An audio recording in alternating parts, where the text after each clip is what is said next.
बारिश में जादुई घोंसला गांव। अरे हाँ हाँ, हम भी गैया बछिया चल रहा हूँ तुमको चराने। अरे तनिक रुको तो। सीता, रोटी बन गई तो ले आओ। जी लाई। बोलते हुए झोपड़ी में से चंदू की नई नवेली दुल्हन रोटी बांध कर देती है। जी ये लो, एक भी तरकारी नहीं थी इसलिए अचार रोटी रख दिए हैं, खा लेना। अच्छा, मैं जाता हूँ। इतना बोलकर चंदू अपनी गाय हाँकता हुआ मैदान में उन्हें चराने ले आता है, जहाँ गरीब प्रकाश और उसकी पत्नी सुभद्रा कड़ी धूप में हल चला रहे थे। जय राम जी की प्रकाश भैया, कैसा चल रहा है खेती का? अरे बस बरसात होने की बाट जो रहे हैं चंदू। खेत की मिट्टी भीगे तभी तो बीज बोएंगे ना। हाँ सो तो है भैया, मगर हम गरीबों के लिए बारिश ना बरसे तो भी दुविधा होती है, और अगर ज्यादा बरस जाए तो पूरे डूमराव गांव पर दुख आन पड़ता है। ये कहते हुए गरीब ग्वाले चंदू के शब्दों में एक दुख था, क्योंकि डुमराव गांव के लोग आज भी कच्ची फूसों की झोपड़ियों में जिंदगी काटने को मजबूर थे। गांव का आधा तबका खेतीबाड़ी करके गुजर बसर करता था, तो वहीं बाकी का आधा गांव गौ पालन करके दूध बेचकर पेट पालता था। सर्दी गर्मी का मौसम तो किसी तरह बीत जाता, लेकिन बरसात का मौसम हर साल ही किसी न किसी का घर तबाह कर देती थी। चल चल चल चल चल चल चल। ये कितनी सारी हरी हरी चराई है, आज तुम सब यहीं पर चल लो। गाय झुंड में चरने लगती हैं और चंदू एक घने से पेड़ के नीचे बैठ जाता है। तभी उसे डाली से आवाज आती है, जो कि चील के बच्चों की थी। लगता है घोंसले में किसी चिड़िया ने अंडे या बच्चे किए हैं, तभी ये कौवा मंडरा रहा है। इसे भगाना होगा। इसके लिए तो मुझे डंडा चाहिए, मगर ये पेड़ तो हरा भरा है, इसकी डाल नहीं तोड़ सकता हूँ। इस सूखे खोखले पेड़ में से तोड़ता हूँ। चंदू सूखे पेड़ से एक डंडी तोड़ता है और कौवे को भगा देता है, मगर कौवा पंजा मारकर घोंसला बच्चों समेत जमीन पर गिरा देता है। चील के बच्चे चीची की आवाज निकालने लगते हैं। अरे नहीं, उस कौवे ने इन बेचारे चील के बच्चों का घोंसला ही तोड़ दिया। अरे पता नहीं इनकी माँ है कि नहीं, और ये नन्हे बच्चे एक एक दिन का कहाँ से बीन कर लाएंगे। मैं ही इनका घोंसला तैयार कर देता हूँ। चंदू इधर उधर से तिनका चुनकर लाता और मजबूत सा बड़ा घोंसला बनाता है। इतने में चीलनी आ जाती है और चंदू को चोंच मारने वाली होती है। तभी एक बच्चा बोलता है, रुको माँ, इन्हें मत मारो, इन्होंने तो हमारी जान बचाई है। पता है तुम्हारे घोंसला से उड़ते ही वो कौवा आया था। चील के बच्चे को बोलता देखकर चंदू भौचक्का हो जाता है। ये चील का बच्चा बोल कैसे रहा है? मैंने तो आज तक किसी भी चील को बोलते नहीं देखा। चंदू, तुम यही सोच रहे हो ना कि मेरे बच्चे बोल कैसे रहे हैं?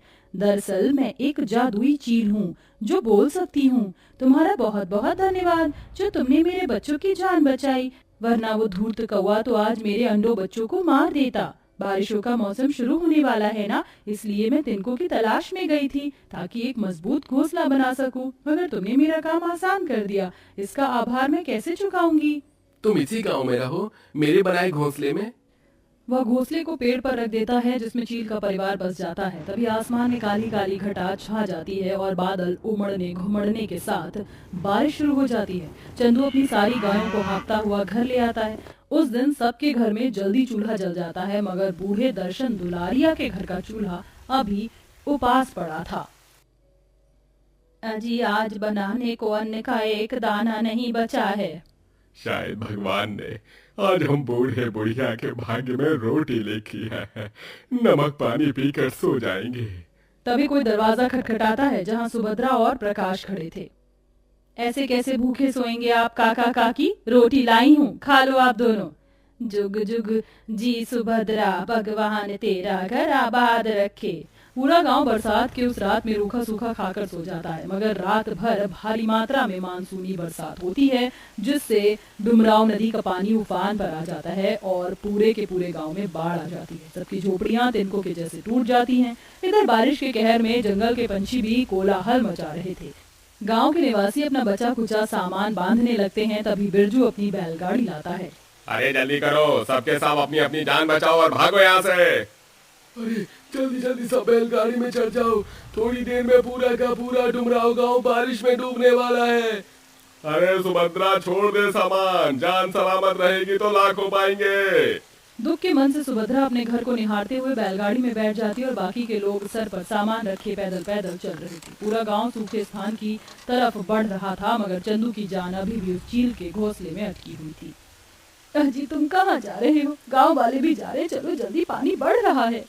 नहीं सीता, तुम सबके साथ जाओ, मैं आता हूँ। बरसात में भीगता भागता हुआ चंदू जंगल में आता है, जहाँ चील के घोंसले में पानी भरा देखता है। चील और उसके बच्चे थर थर कांप रहे थे। वहीं घोंसला लेकर जंगल से निकलता है। बाढ़ का पानी उसके गले तक आ चुका था। वह एक हाथ को ऊंचे पर ताने हुए आगे बढ़ता है। आंधी तूफान काफी तेज था। थोड़ी देर में वह सूखे स्थान पर पहुंच जाता है, जहाँ पूरा गाँव इकट्ठा था। तभी मुखिया जी उसे कोसने लगते हैं। अरे क्यों नहीं चंदू, तू बावला है क्या? इन चील के लिए अपनी जान मुसीबत में डाल दिया था। पता है ना ये पानी जितना जरूरी है, अगर बाढ़ का रूप ले ली तो किसी को नहीं देखती। जानता हूँ काका, लेकिन हम सबका तो घर उजड़ ही गया इस बारिश के कहर में। कम से कम इन पंछियों का परिवार तो सलामत रहे। लगातार कई दिन तक, कई रात तक बरसात होने के चलते पूरा डुबराव गांव दलदल बन चुका था। सबके चेहरे भूख से कुमलाए हुए थे और उनके पास खाना पानी कुछ नहीं था। सब बारिश थमने के लिए इंद्र देवता से विनती करने लगे। अरे इंद्र देवता कृपा करो प्रभु, अरे आप ही इस तूफान को टाल सकते हो। दुख में पड़ा पूरा गांव बहुत आंसू बहाते हैं। कहते हैं जो कोई भी आंसुओं के साथ बोलता है वह जय जयकार के साथ काटता है। लगभग सवेरा होने के बाद बारिश रुक जाती है और धीरे धीरे गांव का पानी घटने लगता है। जमीन दिखाई देने लगती है। पूरा गांव खेती बाड़ी सब कुछ बर्बाद अवस्था में बदल चुका था। सभी किसान वर्गों के आंखों में आंसू था। हे भगवान, इस बारिश ने हमारे गांव की क्या दशा कर दी। अरे हमारे खेत खलिहान सब तबाह हो गया। न खेती के लिए उपजाऊ जमीन बची है, ना ही रहने के लिए घर। हाय हाय हाय, अब तो हम भूखे मर जाएंगे। कौन देगा हमको पनाह? कम से कम खेती बाड़ी करके 2 टाइम के खाने का इंतजाम तो कर ही लेते थे। अरे ओ चंदू, हमारा ठिकाना तो बचा नहीं। कम से कम इन चील के घोंसलों को पेड़ पर रख दे। आप सब ऐसे दुखी और निराश मत होइए। हमको तो इन पक्षी से सीखना चाहिए।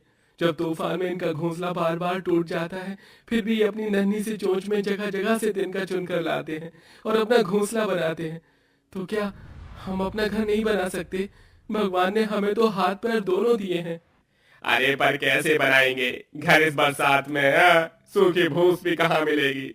अरे अब तो ईश्वर ही कोई चमत्कार कर सकता है। तभी चील घोंसले में से उड़कर एक पेड़ की डाली पर जाकर बैठ जाती है और जैसे ही चोंच पड़ती है तो वह जादुई घोंसला घर में बदल जाता है, जो काफी विशाल बड़ा था। जादुई घोंसला घर को देखकर पूरा का पूरा गांव उम्मीद से भर जाता है। हे प्रभु, ये कैसा चमत्कार है, इतना बड़ा घोंसला घर। अरे इस चील ने ये किसके रहने के लिए बनाया है? मैंने ये घोंसला घर आप सब गांव के निवासियों के लिए बनाया है। आज से आपस में आराम से और सुविधा से रह सकते हैं। कोई भी तूफान या बारिश इस घोंसला घर को तोड़ नहीं पाएगी, क्योंकि इसे मैंने अपनी जादुई शक्तियों से बनाया है। जादुई घोंसले घर का राज बताकर चील उड़ उड़ कर दूसरे पेड़ों की डाल पर बैठ जाती और चोंच मारकर उसे जादुई घोंसला घर बना देती है। जादुई घोंसले पर अपने आप में बहुत खूबसूरत था। सब परिवार एक एक घर में बस जाते हैं। तभी फिर से बादल गरजने लगता है और मूसलाधार बारिश हो जाती है, जिसे देखकर गाँव वालों के मन में डर बैठ जाता है। कहीं फिर से ये बरसात हमसे हमारा घर न छीन ले। तभी एक आवाज आती है, घबराओ नहीं सीता, इस घोंसला घर को कोई भी आंधी तूफान बारिश से नहीं हिला सकता और न तोड़ सकता है। अरे बाप रे, लगता है इस जादुई घोंसला घर के कान है सीता। सही कहा प्यारे।